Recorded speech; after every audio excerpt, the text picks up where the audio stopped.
மகுடபதி குறுநாவல் எழுதியவர் அமரர் திரு கல்கி அவர்கள். தமிழ் ஆடியோ புக்ஸ் சேனலுக்காக வாசிப்பவர் சாந்தி சோமநாதன். 25ஆம் அத்தியாயம். கவுண்டா சுடாதே. கார்கோட கவுண்டர் இந்த தடவை தப்பிக்க முடியாது என்று சொன்னபோது மகுடபதி அதனுடைய உண்மையை பூரணமாக உணர்ந்தான். ஒரு நிமிஷ நேரத்துக்குள் அவன் உள்ளத்தில் 1000 எண்ணங்கள் தோன்றி மறைந்தன. ஆகா, கடைசியில் இதுதானா முடிவு? இந்த கொலைகாரன் கையினால் சாவதற்காதானா இவ்வளவு பிரயாச்சமும்? சாமியாரின் பேச்சை தட்டிவிட்டு வந்தேனே. பெரியண்ணன் எப்படி தவிப்பான்? ஐயோ செந்திரு, அவள் கதி என்ன? அடுத்த ஜென்மத்திலாவது அவளை அடைவோமா?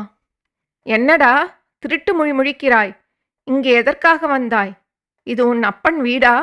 என்று கவுண்டரின் கடுமையான குரலை கேட்டு மகுடபதி சுய நினைவை அடைந்தான். உன் அப்பன் வீடா என்ற கேள்வி அவனுக்கு என்னவெல்லாமோ ஞாபகங்களை உண்டாக்கிற்று.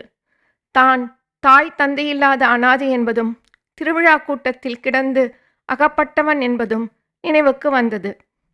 வளர்ப்பு பெற்றோர்களில் தகப்பனார் காலமாகிவிட்டார். தாயார் மட்டும்தான் வேங்கப்பட்டி கிராமத்தில் ஒரு இடிந்த வீட்டில் இருக்கிறாள். ஐயோ, தன்னை எத்தனையோ அன்பாய் வளர்த்த அந்த அம்மாள் இவ்விதம் தான் செத்ததை அறிந்தால் எவ்வளவு துக்கப்படுவாள். ஏற்கனவே பலவித துயரங்களினாலும் ஏமாற்றங்களினாலும் இளகியிருந்த மகுடபதியின் உள்ளம் இந்த நினைவினால் ரொம்பவும் உருகிவிட்டது. அவன் கண்களில் குபீரென்று நீர் ததும்பியது. அடே கோழை, அழுகிறாயா? உன் வீரத்தீரமெல்லாம் இவ்வளவுதானா? மீட்டிங்குகளிலே பிரமாதமாய் பேசினதெல்லாம் வெறும் வாய்ப்பேச்சுத்தானே. கள்ளை ஒழிப்பதற்காக உயிரை கொடுப்பேன் என்றெல்லாம் வீராப்பு பேசினாயே. இப்போது பெண் பிள்ளை மாதிரி அழுகிறாயே என்றார் கவுண்டர். மகுடபதியின் உள்ளத்தில் அமுங்கி கிடந்த கோபமெல்லாம் பொங்கி எழுந்தது. பாவி, துரோகி என்று ஆரம்பித்தான். ஆனால் ஆத்திர மிகுதியினாலே ஒன்றும் பேச முடியவில்லை. அவ்வளவுதானா என்று கவுண்டர் கூறி பயங்கரமாய் சிரித்தார். கொலைகாரா என்றான் பல்லை கடித்துக்கொண்டு. அப்புறம் நீ நரகத்துக்கு போவாய். உன்னோடு பேச எனக்கு இஷ்டமில்லை.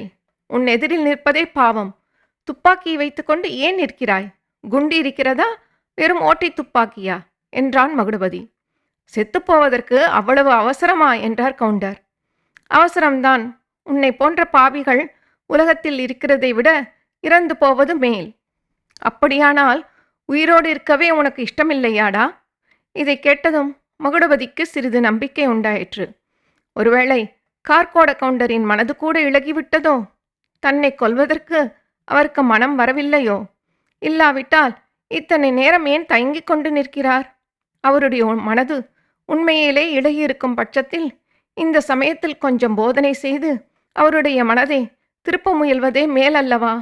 மகாத்மா அவருடைய அஹிம்சா தர்மம், அன்பு மதம் எல்லாம் மகுடபதியின் மனதில் தோன்றின. பகைவனுக்கு அருள்வாய் என்னும் பாரதியார் பாட்டின் வரிகளையும் நினைவுபடுத்தி கொண்டான். தன்னுடைய துவேஷம், கோபம் எல்லாவற்றையும் அடக்கிக் கொண்டு முகத்தில் மலர்ச்சியை வருவித்து கொண்டு கவுண்டரை பார்த்து சொன்னான். அப்படியொன்றும் நான் வாழ்வை வெறுத்து விடவில்லை. இந்த உலகத்தில் ஜீவித்திருக்கத்தான் விரும்புகிறேன். தேசத்துக்காக இன்னும் எவ்வளவோ தொண்டுகளை செய்ய விரும்புகிறேன். இந்த பாரத தேசம் சுதந்திரம் அடைந்து பார்க்க ஆசைப்படுகிறேன். இந்திய குடியரசின் முதலாவது பிரசிடென்ட்டாக பண்டித ஜவஹர்லால் நேரு வருவதை பார்க்க விரும்புகிறேன். நீங்களும் இந்த தேசத்தில் பிறந்தவர்தான். பாரத மாதாவின் புதல்வர்தான். உங்கள் கையினால் சாவதைக் காட்டிலும் போலீஸ் துப்பாக்கினால் சாக நேர்ந்தால் எவ்வளவோ சந்தோஷமாக உயிரை விடுவேன் ஐயா. உண்மையில் உங்களுக்கு நான் என்ன கெடுதல் செய்தேன்? எதற்காக என்னை நீங்கள் கொன்று பாவத்துக்குள்ளாக வேண்டும்? உங்களுடைய இதயத்தில் கையை வைத்து சொல்லுங்கள்.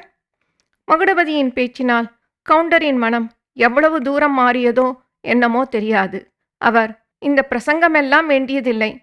நீ உயிர் தப்ப வேண்டுமானால் அதற்கு வழி இருக்கிறது என்றார். மகுடபதி மௌனமாயிருந்தான்.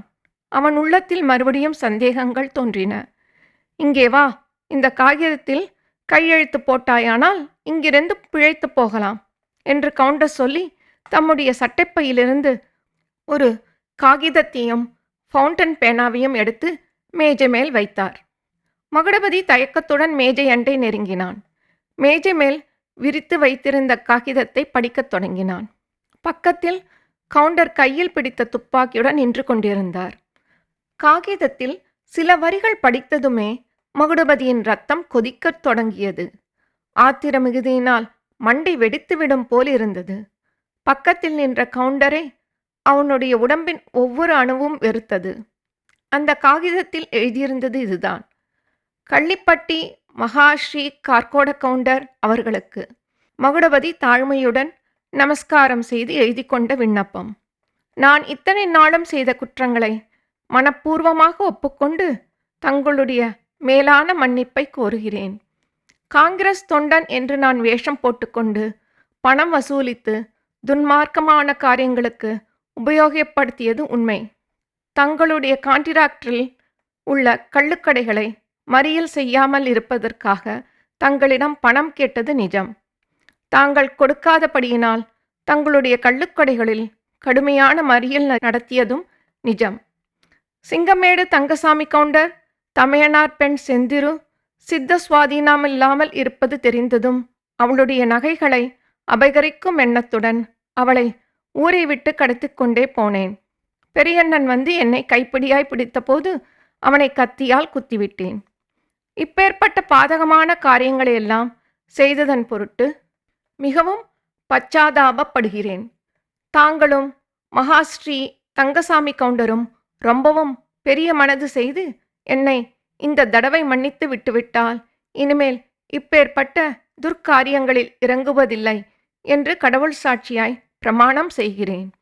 அதோடு இந்த கோயம்புத்தூர் ஜில்லாவில் அடி வைப்பதில்லை என்றும் பிரமாணம் செய்கிறேன். துராக்கிரமாக இன்றைக்கு உங்களுடைய பங்களாவில் நுழைந்ததற்காகவும் என்னை மன்னித்து விடும்படி வேண்டிக் கொள்கிறேன். கடிதத்தை எப்படியோ முழுவதும் மகுடபதி படித்து முடித்தான்.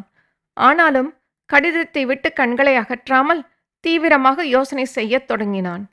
இந்த காகிதத்தில் தன்னை கையெழுத்திட செய்யும் நோக்கம் என்னதென்பது அவனுக்கு ஸ்பஷ்டமாக விளங்கிவிட்டது.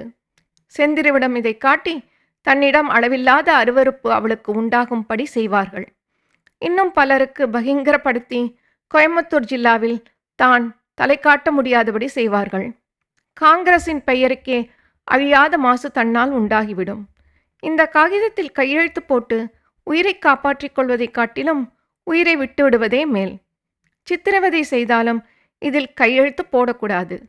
ஆனால் தான் உயிரை ஏன் விட வேண்டும்? இப்பேற்பட்ட பாதகன் உலகத்தில் ஏன் ஜீவித்திருக்க வேண்டும்? தான் சாக வேண்டியிருந்தாலும் இவனை கொன்றுவிட்டு ஏன் சாகக்கூடாது? ஆம், மகுடபதி பல்லை கடித்து கொண்டு அவ்விதம் தீர்மானித்தான். எப்படியாவது இன்றைக்கு இந்த கொடும் பாதகனை யமலோகத்துக்கு அனுப்பிவிட வேண்டும். பிறகு தனக்கு என்ன கதி நேர்ந்தாலும் பாதகமில்லை. ஆனால் எப்படி எப்படி இவன் கையில் உள்ள துப்பாக்கியை பிடுங்கிக் கொண்டு சுட்டால் என்ன? அது சாத்தியமா? படீரென்று தட்டிவிடலாமா? ஆளையே பலமாக பிடித்து தள்ளிவிடலாமா? மேஜையின் கீழே புகுந்து அப்பால் சென்று நாற்காலியை எடுத்து எறியலாமா? என்னப்பா, கையெழுத்து போடப் போகிறாயா என்று கவுண்டரின் குரல் கேட்டது. மகுடபதி நிதானமான குரலில், கடவுள் சாட்சி போதுமா என்றான். போதாது, நீ கடவுள் இல்லை என்று சாதித்து விடுவாய். மடத்து சாமியாரை இங்கே அழைத்து வர செய்கிறேன். அவர் சாட்சி போட வேணும். ஆ. கவுண்டர் அடுத்த கணத்தில் சுவரில் போய் படார் என்று மோதினார். அவர் கையில் இருந்த துப்பாக்கி இன்னொரு பக்கம் போய் விழுந்தது. அதிலிருந்து டும் டும் டும் என்று ஓடு வெடிவெடித்தது. அறையில் புகை சூழ்ந்தது. மகுடாபதி நாலாபுரமும் பார்த்துவிட்டு அந்த துப்பாக்கியை எடுத்துக்கொள்வதற்காக ஓடினான். அதற்குள் அறைக்கதவு திடீரென்று திறந்தது. யமகிங்கரன் போல வேலைக்காரன் ஓடி வந்து மகுடபதியை கட்டிப்பிடித்தான். தட்டு தடுமாறி எழுந்திருந்த கவுண்டர், கட்டு அவனை, மேஜைக்காலோடு சேர்த்து கட்டு என்றார். தோட்டக்காரன் அவ்வாறே மகுடபதியை இழுத்துச் சென்று தான் மேலே போட்டிருந்த வேட்டியினால் மேஜைக்காலோடு சேர்த்து கட்டினான். கவுண்டர் துப்பாக்கியை மறுபடியும் எடுத்துக்கொண்டார். மகுடபதியை நோக்கி குறிப்பார்த்தார். அடே, இந்த வேலை கூட தெரியுமா உனக்கு? காந்தியின் சீரன் அன்றல்லவா பார்த்தேன் என்று கூறி ஹ ஹ ஹா என்று பேய் சிரிப்பது போல் சிரித்தார். இதோ பார், இந்த ரிவால்வரில் இன்னும் 5 குண்டுகள் இருக்கின்றன. ஆனால் உன்னை அவ்வளவு சுலபமாய் விட்டுவிடுவேன் என்று நினைக்காதே. முனியா, கொண்டு வா சவுக்கை என்று கர்ஜித்தார். முனியன் அறைக்கு வெளியே சென்றான். மறுகணத்தில் நடையில் ஏதோ தடப்புடல் சத்தம் கேட்டது.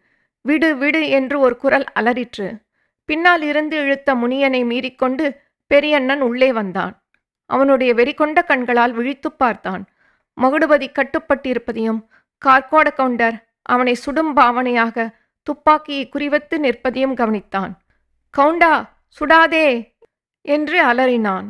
ஓகோ, நீயும் வந்துவிட்டாயா என்றார் கார்கோட கவுண்டர். ஆமாம், வந்துவிட்டேன் கவுண்டா. நல்ல சமயத்தில்தான் வந்தேன். அவனை சுடாதே, உன் தலைமேல் ஆணை என்று பெரியண்ணன் கத்தினான். சீ நாயே, உன்னை யார் கேட்டது? முனியா, இழுத்துக்கட்டு அவனையும் என்றார் கவுண்டர். என்னை கட்டு, என்னை சுடு, கொல்லு, அந்த பிள்ளையை சுடாதே. ஓஹோ, அப்படியா? உன் கண் எதிரிலேயே சுடுகிறேன் பார் என்று கார்கோட கவுண்டர் மகுடவதியை நோக்கி குறிப்பார்த்து விசையிலும் கையை வைத்தார். ஐயோ வேண்டாம் கவுண்டா, அவன் உன் மகன் என்று பெரியண்ணன் அலறினான். என்ன என்று கூவினார் கவுண்டர். ஆமாம், காணாமற் போன உன் மகன்தான். இடது காதுக்கு பின்னால் அடையாளம் இருக்கிறது, வேணுமானால் பார்த்துக்கொள் என்றான் பெரியண்ணன். கள்ளிப்பட்டி கவுண்டருடைய உடம்பு வெடவெடவென்று ஒரு நிமிஷம் நடுங்கியது. அவருடைய கையிலிருந்த துப்பாக்கி கீழே விழுந்தது. மறுகணம் அவரும் தள்ளாடி சுருண்டு கீழே விழுந்தார். இத்துடன் இந்த அத்தியாயம் நிறைவு பெற்றது. மீண்டும் அடுத்த அத்தியாயத்தில் சந்திப்போம். தங்கள் கருத்துக்களை tamilaudiobooks@gmail.com என்ற இணையதள முகவரிக்கு தெரியப்படுத்தவும். நன்றி.